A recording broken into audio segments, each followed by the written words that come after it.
Welcome to another edition of Inside Town Hall. I'm Jim Cameron, the host of this program and program director of Darien TV 79.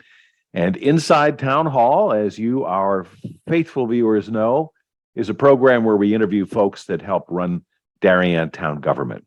And our guest today on the program is Joan Hendrickson. She is the town treasurer. Joan, welcome to Inside Town Hall. Thank you, Jim. Appreciate being here. Great to have you with us. So before we talk a little bit about your duties as town treasurer, let's talk about your background and how you came to be involved in town government. Well, Jim, we started off with me revealing my age because I started in finance in 1974, which, makes me quite around when dinosaurs roamed the earth, but maybe a little after that. But anyhow, I started in the Chase Manhattan training program, commercial lending training program in 1974. I went to Wall Street straight out of college, stayed there for a couple years, went back to business school to get my MBA, and then was a banker for quite some time in my career, working for various banks. I also moved over to finance companies. My last corporate job was with Daimler-Benz Interservices, which is Daimler-Benz Mercedes, but in the finance arm. They had a global finance arm.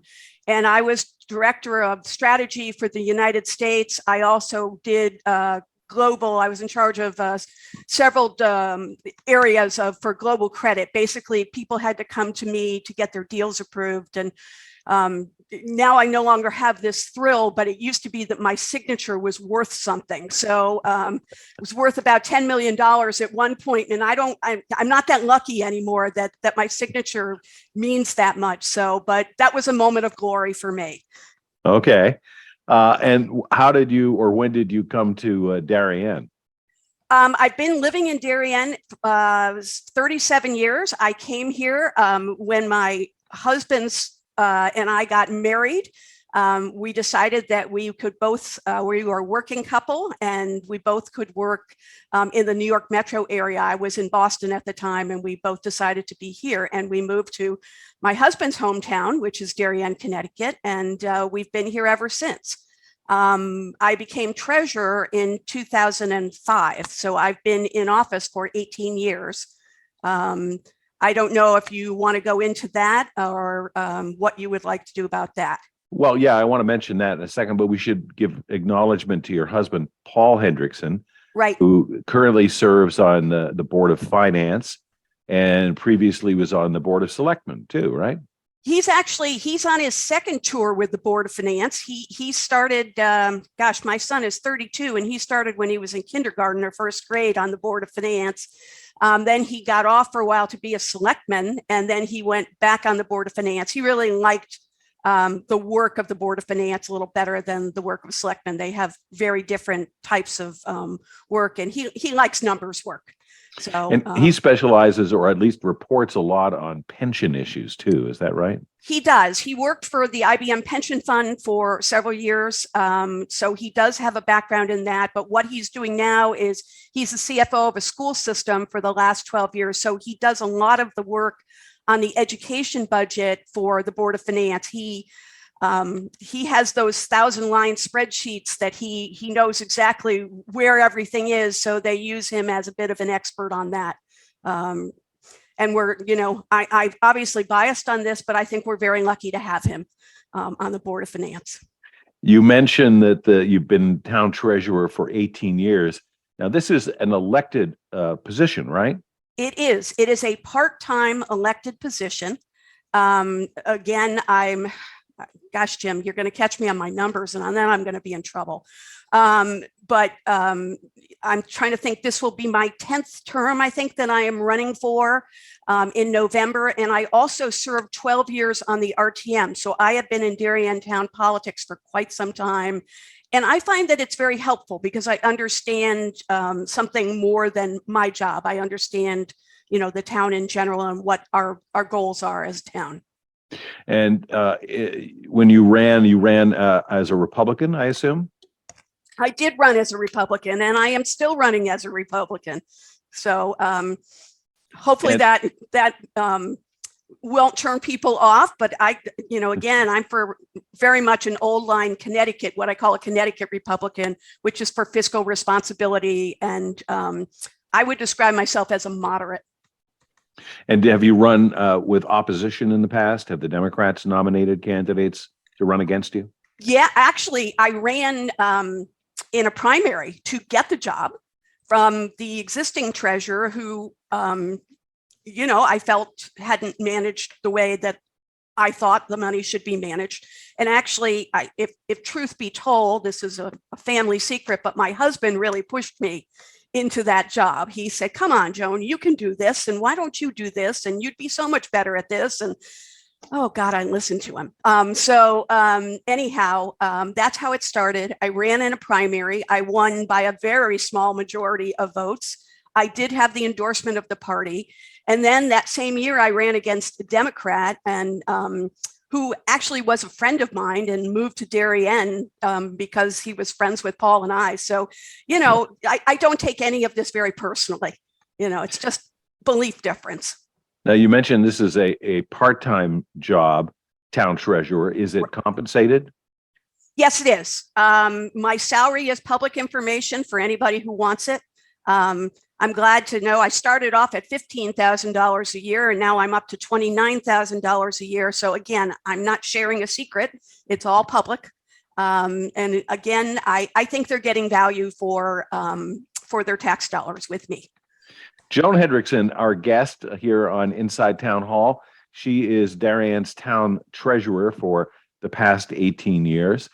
So we have done interviews with Mr. Homicki, who is the tax assessor, with Kathy Larkin, who is the tax collector. And you're kind of like at the end of the money chain. When the money comes in, it ends up in your hands, or at least in your decision of where to place it. What are the duties of the town treasurer? Sure. Let me just correct you on one thing. It really ends up in Kathy turns the money over to me, and then I turn it over to the finance department, and that's where it ends up. The finance department is a staff department made up of 4 people, and they actually do everything operational, and I work pretty hand in glove with them. I speak with them almost every day. So that's where the money finally ends up, because we need to pay people and pay our bills. We pay our salaries and pay our bills, and that's done through the finance department. So my job is a very specific part of this. Basically, when Kathy collects the money and it comes in there, we get our tax dollars in, and I think everyone in taxpayer in Darien will know this. You send your money in July and in January. But we have to make that tax money pay for everything for that 6-month period. So before the money all goes out, I invest those tax dollars and sometimes bond proceeds as well until we need to use them. So it's really a cash management position more than what I would call an investing position. It's kind of a misnomer to say I'm doing investments like you and I might have an investment portfolio. It's not the same, not even close to being the same, where it's very limited in what we can and cannot do. It's governed by state statute. I'm investing your tax dollars, so I need to be very careful. I have no room for loss. I mean, I can't lose any money because it's your money, and, bad enough if I lose my money, but I don't want to lose your money too. So I'm very conservative about how we do things. And that's sometimes where, there's some, not conflict, but difference of opinion of what I should be doing, because I do take the conservative road because it's your tax dollars. So how much money are we talking about? Let's say, July, when the tax payments come in, and again in January or late December for some people, when that much money comes in, how much money are we talking about coming into the town treasurer's office there? Well, again, that's a question more for Kathy, what comes in. I can tell you what I have today, which I will. It's, right now the total portfolio is $103 million, and that's as of May. So, but that includes our bond proceeds, and it includes the tax money that we have not spent yet. Again, we're not a zero-based budgeting organization here, but when you do the budget, you sit on the RTM, and when you do that budget, you budget specifically for different functions, and you expect the money to be used. Sometimes it is, sometimes it isn't. But so that's the money that we have to use to, again, pay people, our expenses. And there's some seasonality in our flows. For example, at this time of year, we're in June now doing this interview. This is when our money is the tightest usually, because we have spent down everything we got in from January. And so we're being very careful on what we do. But there are other phenomenon that happen, seasonality phenomena. For example, and again, maybe your viewers don't know this, but in June, our teachers get what's called their balloon payment. And I can't tell you exactly what that is because it hasn't been determined yet, but it's usually between $5 and $6 million on top of their salary. And that is to pay them for, and again, if they elect to be paid this way, for July and August until they come back to work. They get to be paid ahead of time. So for cash flow wise, you can see an extra $5 to $6 million. That's a lot of money going out the door. So there is seasonality to this job, and we have to match the investments to the seasonality of our cash flow. Are you saying that our teachers get paid even in July and August when they're not teaching? They're paid, again, I don't want to go into all the details of the teacher's contract because I don't know them. But for example, if I were paid, if I only worked 8 months, but I elected to get paid, in other words, I'm prorated for those 8 months so that I can get paid over the summer. So I'm not getting nothing over the summer. It's that concept versus they don't get paid for doing nothing. They prorated their yearly salary so that they can get paid for the full year. Great. So they can deal with their cash flow issues as exactly. well. Too. Right. Exactly. So we're doing the interview in mid-June of 2023, as you mentioned, and you say we have like 103 million. You have 103. The town has 103 million. It's not me. I wish I did. Sitting somewhere. I'd give some to you, Jim. Thank you. No, I don't take gratuities. Thank you very much. How much of that 103 million is what we hear of as the town's cash reserve? I mean, how much is this money that you're probably not going to spend, but it's part of the rainy day fund? Okay. Rainy day fund officially is known as the fund balance. And right now, I believe it is at $27 million. But again, that exact number would come from the finance office. Okay, what has fattened our amount here in the town is we just did a very large bonding, as you know, for Great Island. The Great Island money has gone out to pay for the island. So that money isn't here anymore. Now we have debt service. We did right now sitting in our bond account is about 31 million in bond proceeds for HHR and a little from Ox Ridge. There might be some other stuff there. HHR is the Hindley Holmes Royal School Rebuilding Project. Right. So the money is sitting there waiting to be used. And because it's sitting there, I have invested that money. Now, again, there are very strict arbitrage rules of where I can invest that money and how much I can make. And I'm not going to go into it because it's awfully complicated. And we hire a bond counsel and bond advisors to help us with that. But that's sitting in JP Morgan right now because that's the safest place to put it. If I had $31 million, that's where I would put it too,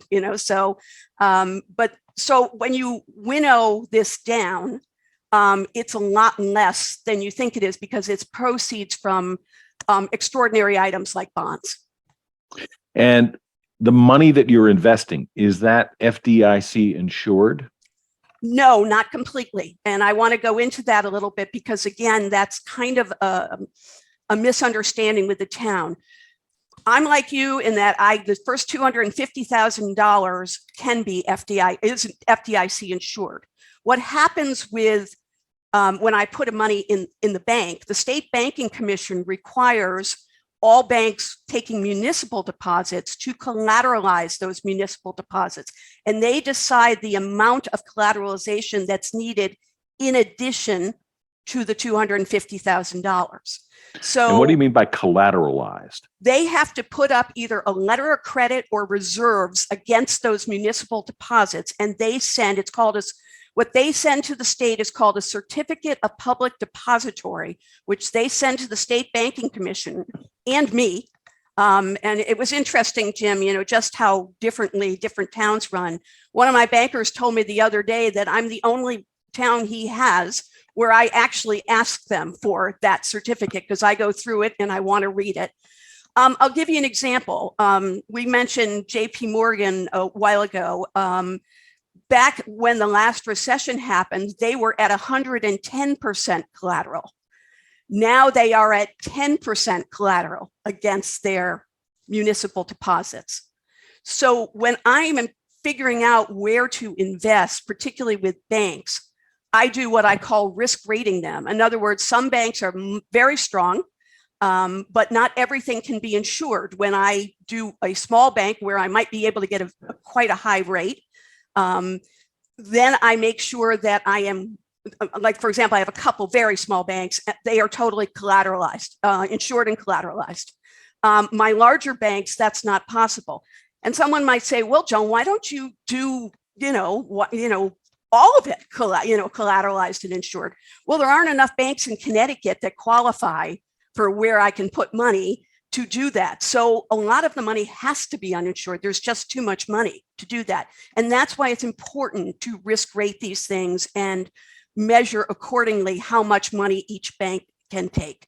That is where my experience comes into play, because I did credit risk. That was, what I did for many, many years. So that's basically how it works. Joan Hendrickson, the town treasurer, is our guest today on Inside Town Hall. And JP Morgan is a name I'm sure most of our viewers would recognize. It sounds like they've been around for, like almost 100 years, since old JP Probably. himself. So you think that's a fairly good risk. But you mentioned you also have some accounts in other Connecticut banks as well, right, too. Do you try to spread the wealth again there? Do you play them off against each other? How do you choose which banks in Connecticut you want to put your funds into, town funds? Well, I don't want to be overly simplistic about this, but I'm going to tell you how I manage this portfolio. And if I get too technical, Jim, you cut me off. I'll jump in for sure. Okay, jump right in. Basically, I don't pick banks per se. We've had banks that we've traditionally done business with. For example, our operating bank is M&T. It's People's Bank, and we go out what we call for RFP, which is request for proposal. It's a competitive bid, and they won our competitive bid, so we have been doing business with them for quite some time. And again, that's the finance department who picks that RFP, who goes through the RFP process. But all the money that we use that goes out in operating to pay people goes through M&T. So that's a big one. In terms of picking banks, there are certain services that banks offer. For example, one of our banks offers a debt payment service, what we call a debt service payment, and we use their payment and we use them for that purpose. That's something that Jen does. It simplifies her life when we have debt service to do. The other banks, basically, they come in and they talk to me, and I ask for their certificate of public depository and their financials, and I go through them. Again, some banks do not warrant a large deposit based on their size and what I deem their credit worthiness. So, very small banks, which I do give business to, and again, some people disagree with this philosophy, but for the last 10 years, when rates were very low, I mean, for a while, rates were at 0 to 25, and that's pretty hard to make money when you're at 0 to 25. It's easy to make money now when rates are higher, but when 0 to 25, it takes some expertise. But those small banks were very helpful to us because a small percentage still is money, and we were able to get those rates but still have them completely insured. And that was the optimal goal, to have completely insured money, but they really helped us over the last 10 years. So I have stuck with them. Some people think I shouldn't, but I do. There's also and I will get into another place that we send money to. There's also a kind of a misunderstanding, or I think a lack of understanding would be a better thing, is that operationally, when we open a bank account, I sign personally, Jen signs personally, Eileen signs personally. We give our social security numbers, our addresses. We are personally on the account. And that's a result of the Patriot Act that came out after 9/11. So operations, again, a lot of our townsfolk work in finance and they do big deals and they hand it over to their operations person and say, oh, well, you handle that. No, in the town, we handle that. And that is, some of that stuff is very difficult to handle. I give kudos to the finance department all the time because they make sure that everything is right. They are really excellent. We are very lucky to have them. Really the quality of people that we have in our staff. But the other place that we invest, two places where we invest a lot of money now, one is in the Connecticut Short-Term Investment Fund, which is known as STIF. And again, there are some misconceptions about STIF. STIF is a fund, just like you and I might invest with a mutual fund or an ETF or something like that. And it's run by the state of Connecticut, but it is not guaranteed by the state of Connecticut. It is a standalone fund with a net asset value. I'm a shareholder when I put money there. And I would say that is my largest investment right now. Now, I will go a little bit of history here, Jim. And again, I don't want to get too much into it, but during the last recession, STIF had some problems. They've had some problems up, back and forth. They took a $27 million loss in a deal they did not underwrite. They invest billions of dollars. This is the state treasurer, is the head of STIF. They had at that point a $50 million reserve. They took a $27 million loss. And the part that people really didn't understand is some of these were mortgage-backed securities, which again, now people say, oh my God, but it was a decent investment at the time. But they had $150 million more in what they called collateralized debt obligations, which are like a mortgage-backed security. So they could have broken the fund if they had had other investments go bad. And fortunately, I'm knocking on wood as I say this, they did not. But it showed an underwriting weakness at STIF that I thought wasn't right. I went to the chairman of the Board of Finance at the time, who was Murray Stegelman, who I don't know if you know Murray, but he's an absolutely brilliant man, and he was a great board chair. And he said, Joan, what do you want to do? And I said, get the money out of there right now. We had 27 million there. And I said, and again, you can't take money out. I can't just say, oh, I'm taking 27 million out today because I mess up what we call their asset and liability balance. It could cause a problem. So we took money out every day for probably 3 weeks. And finally, at the end, the state assistant treasurer called me and said, Mrs. Hendrickson, I've noticed you've taken a lot of money out. Is this ordinary course of business? And I said, no, it's not ordinary course of business. You had an underwriting failure. I suggest, I won't tell you exactly what I said because that's not for television, but, I suggested he do better. And we kept our money out of STIF with the Board of Finance's concurrence and the First Selectman's concurrence for 10 years. Mm-hmm. Now I feel very strongly that they have made a lot of fundamental changes in STIF. The head of investments for STIF, I think, is excellent. I found him to be very good. And I came away from being unsatisfied to a very satisfied customer of theirs. So we've put money back in. But again, when you talk about rates, 2 years ago, STIF's rate was 0. And the rate was 0, and it was for the right reason. Not only because rates were down, but they were building up their reserves. That's a good thing. I wholeheartedly supported that.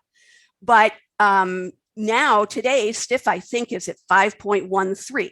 So this is a very fluid portfolio. You have to move money around based on where you can get rate and on the risk. But our small banks kept us alive during that period, because they were paying not a lot.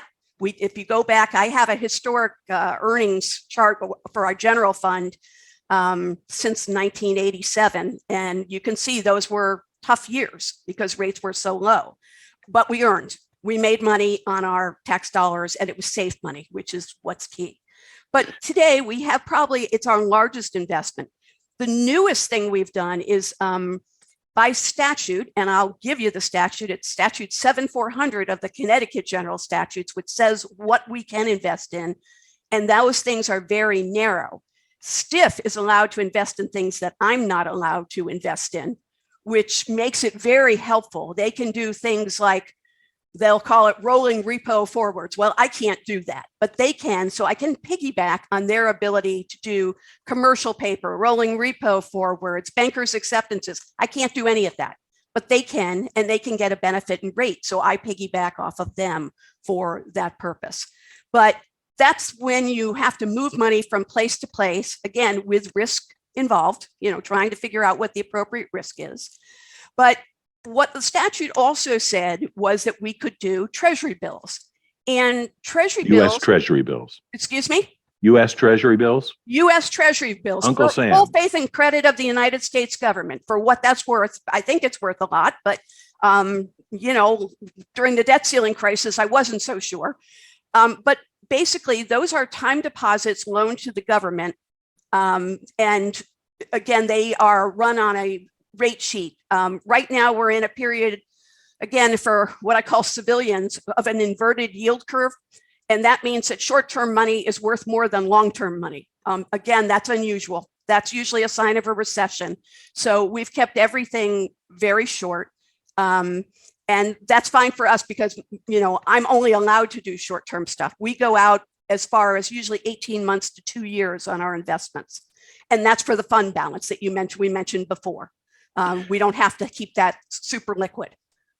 So, Joan Hendrickson, our guest. We're way down in the weeds here, Joan. Okay. I'll stop. No, that's okay. We're going to explain all this. Joan is the town treasurer, and she's talking about how she takes the what we call the rainy day fund, the money that the town has put aside very wisely over the years as a cushion against things that might go wrong, and invests it wisely. Correct me if I'm wrong, but I believe it was the town of Fairfield a few years ago that was found to have been investing with Bernie Madoff. Indirectly, yes. It's very interesting. And again, I don't want to get into it too much because I think that was quite a while ago. Bernie's dead now. So, and I think most of that's been settled, but they were indirectly going through a bank that was investing in a fund with Bernie. I believe that's a story. Don't attribute me as a source, but that is what I heard. They were chasing after yield. They were trying to get as much interest as they possibly could. I'm not sure what their goal was, but they without understanding the risk, and the risk obviously. And again, that's what's key. Yeah. Is they clearly didn't understand where the money was going, and that's the key. I have had towns tell me that, and I think Fairfield was one of them, that 4 years was considered short-term. Well, that's not short-term to me. Short-term is 1 year to 2 year max, and usually about 18 months. That's short-term. But yes, that is possible. Every town does this a little differently. Just as a matter of fact, I have probably the senior most treasurer in all of Fairfield County. I've been around here the longest, so I get a lot of calls from other treasurers. I did get a call from a new treasurer coming in one town. And he said, well, I have 4 year money here. And I said, that's not short term. I don't know what you were thinking, but you need to talk to your town council and see what they set as short term, because the statute reads short term, but it isn't defined as short term. So every town works a little differently.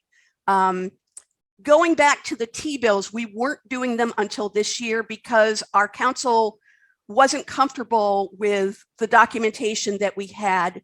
When Monica came into office, and God bless her, she understood this risk very, very thoroughly. And she convinced our town council that the risk was worth taking. And we have done very, very well. We started investing literally a little less than a year ago. Now we are winnowing down until July our T-bills because, again, we need the cash to pay people. T-bills are our time deposits. So, but the three major sources that we use for investing are our banks, selected banks, state investment fund, and treasury bills. And that's what we invest in. It's a very narrow band of things that we can do. Now, the town also has a potload of a whole lot of money for pensions for town employees. Do you manage that as well, too? Absolutely not. That is considered long-term money. And there is a pension board that manages, and they go out to professional advisors and town officials, and employees are elected to the pension board or selected for the pension board.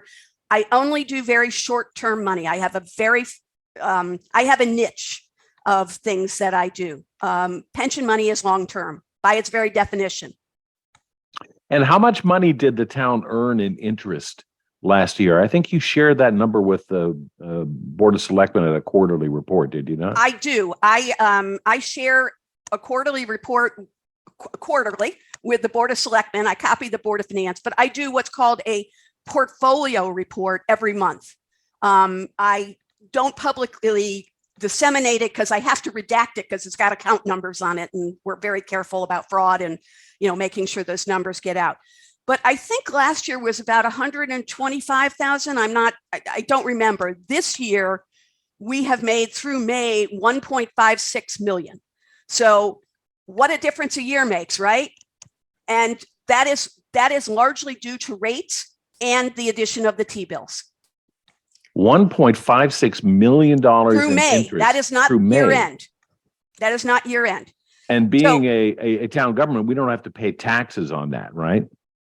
Taxes are not my expertise, Jim. I would leave that to someone else. But okay, what's happened, this is a little bit artificial this year. And again, I don't want to get in the weeds and get in trouble with you here, Jim, but we've just bonded. So we have all the bond proceeds that we're earning money on, and we haven't started to use those bonds and, as well as pay debt service on those bonds. So we've got all the money in there, but we haven't used it yet. So it artificially inflates it.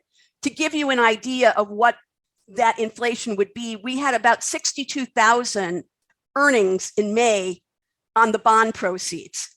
So that 1.56 million, subtract out the 62,000, and the rest is from, the general fund investments, but 62,000 of it is straight bond proceeds that have been with us for about a month. We did the bonding in, I believe, April.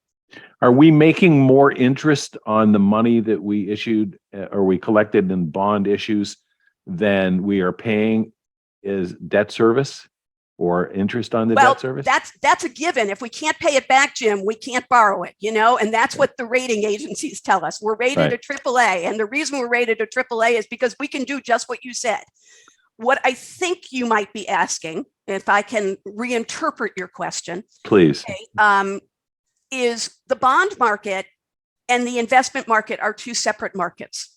Okay, so there are rules they're called arbitrage. I signed what's called an arbitrage agreement after we bonded and that gives a number, and it's an algorithm. It's a very complicated number. But for example, we bonded at 2.7% for our bands, our bond anticipation notes. And I have invested this money at Chase at 2%. So I can't go over what they call and again, I'm getting technical, I'm sorry, Jim, but it's called the NIC. And I am no bond specialist, but we can't go over what the net interest cost is.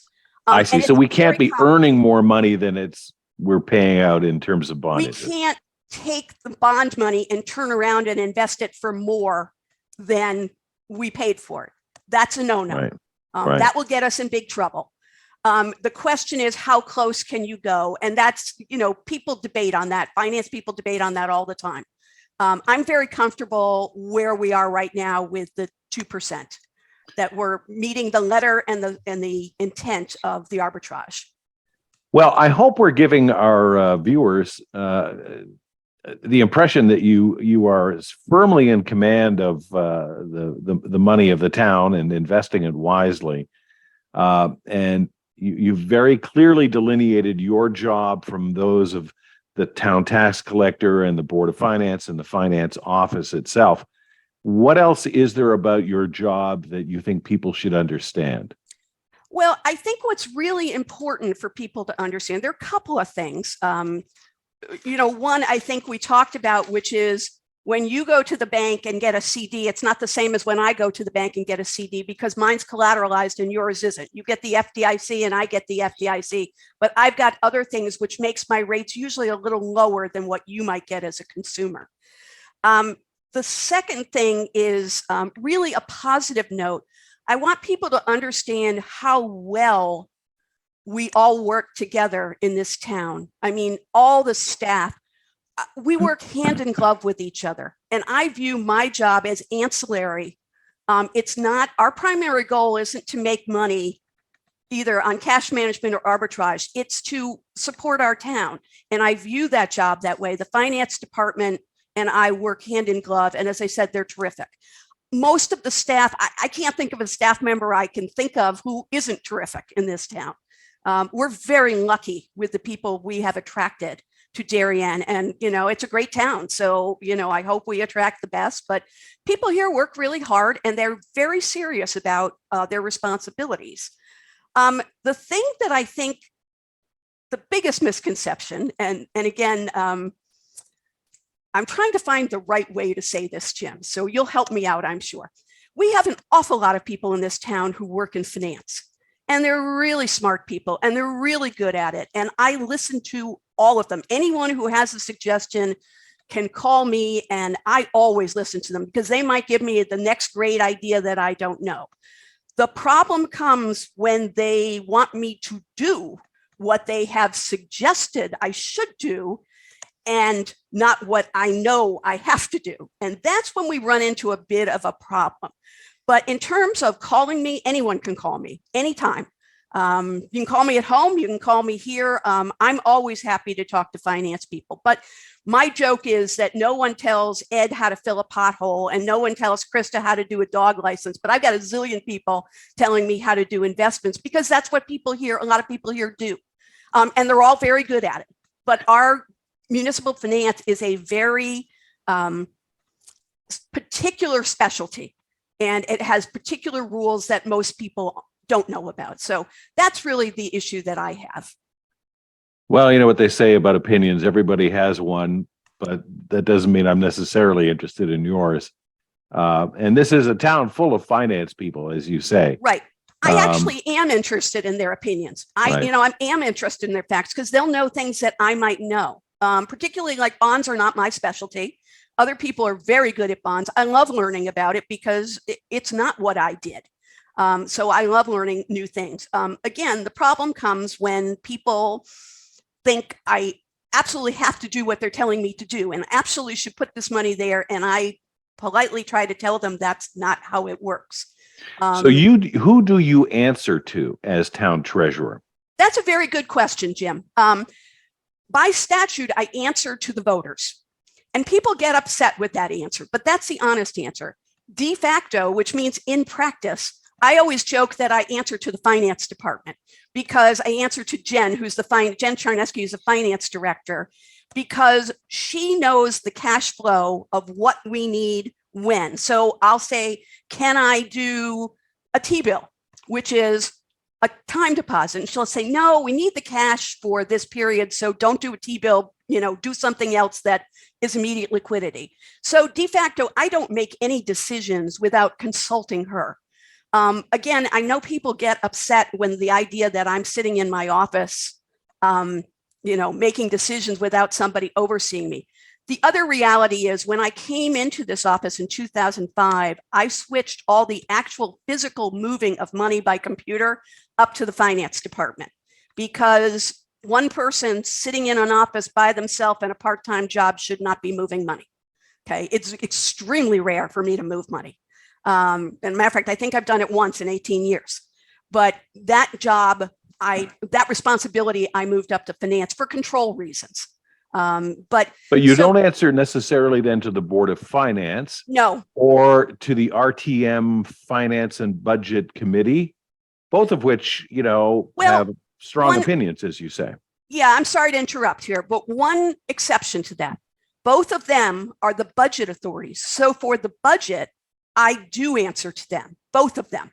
I answer the Board of Finance is viewed as the budget authority. Jack Davis will tell you that Finance and Budget is also a budget authority, and he proved it at the last RTM.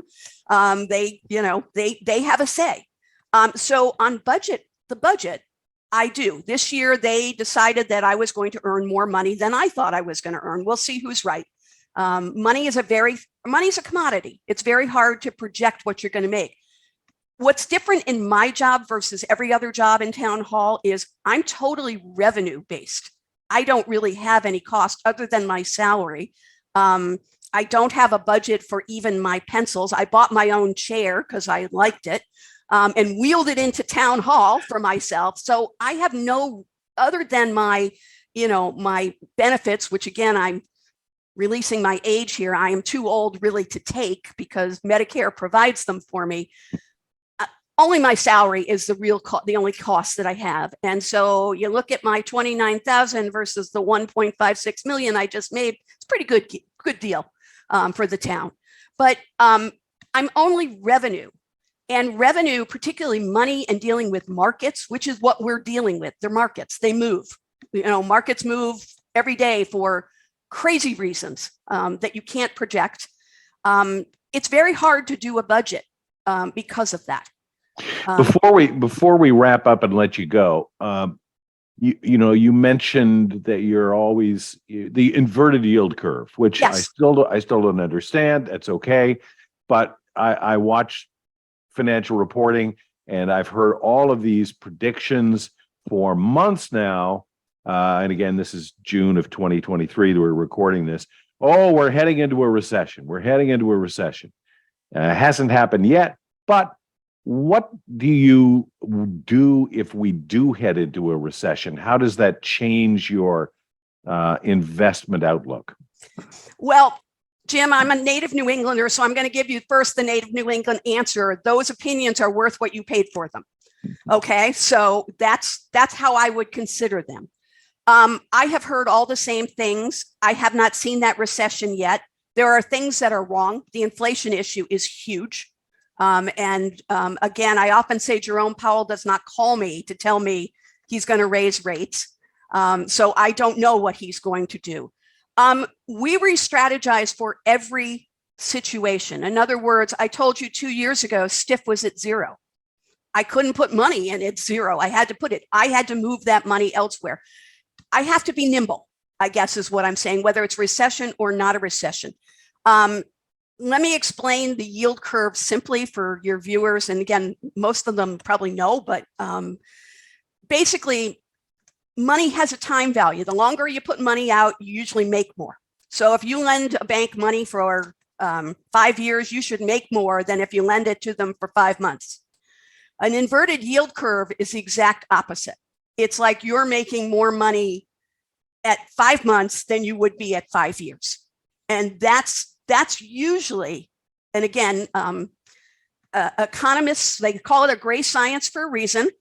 And every economist, the joke that people like us talk about is right or wrong, but never in doubt with an economist as to what's going to happen. They absolutely believe they're right. So, okay. But an economic theory is when you see an inverted yield curve, that is an indicator of a coming recession. But there are other factors that might change that. Wars, inflation, politics, all those things can affect markets so that what textbook wise is supposed to happen doesn't necessarily happen because there are all sorts of variables that are involved.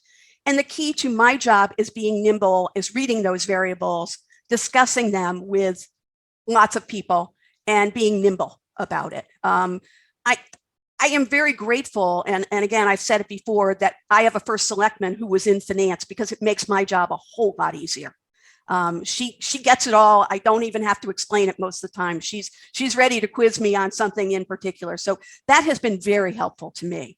I'm very grateful to the people who understand these things. And I often say that, particularly like when I go to the Board of Finance, I talk more in shorthand than when I go to the Board of Selectmen, because they're not all finance people. Some of them might be, but they're not all finance people. So I have to explain a little bit more. They have very different purposes and they have very different skills. So, but the key to all of this is be nimble. She's nimble, if nothing else. Joan Hendrickson, our guest today on Inside Town Hall. I thank you very much for joining us and helping explain. There will be a quiz coming up in a moment here about all the things we've discussed, but I'll put your contact information, not your home phone number, your work number, okay, and your email address in the credits in a moment here. So if people want to get in touch with you, if they have further questions, maybe they have good investment ideas. You say you always listen, so I'll always put all that listen. information up there. Great. Appreciate it, Joan. Thank you so much for being with us on the program today. Thank you, Jim. And you did fine. You did fine. okay. Thanks so much for being on the show. And thank you, our faithful viewers, for watching yet another edition of Inside Town Hall. Thank you, Jim.